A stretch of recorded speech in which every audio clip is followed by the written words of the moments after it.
हर हर महादेव, जय सिया राम।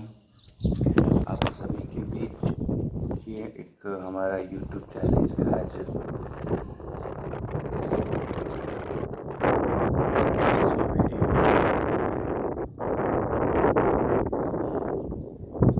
आंखें बहुत सूजी सूजी सी लग रही है। वजह पता नहीं क्या हो गया है, गर्मी बहुत ज़्यादा है। और हाँ, हम आप लोगों को बता दें, आज कुछ नहीं है। कल 1 तारीख था, हमको लगा कि हमें किसी ने अप्रैल फूल बना दिया। कल अचानक से इतनी गर्मी हुई, आप फिर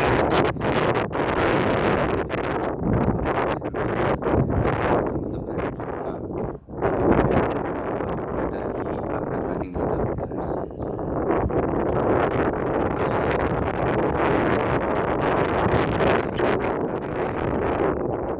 हमको जितना भी एक्सपीरियंस होगा हम आप लोगों के साथ शेयर करेंगे अपने इस यूट्यूब चैलेंज के अंतर्गत।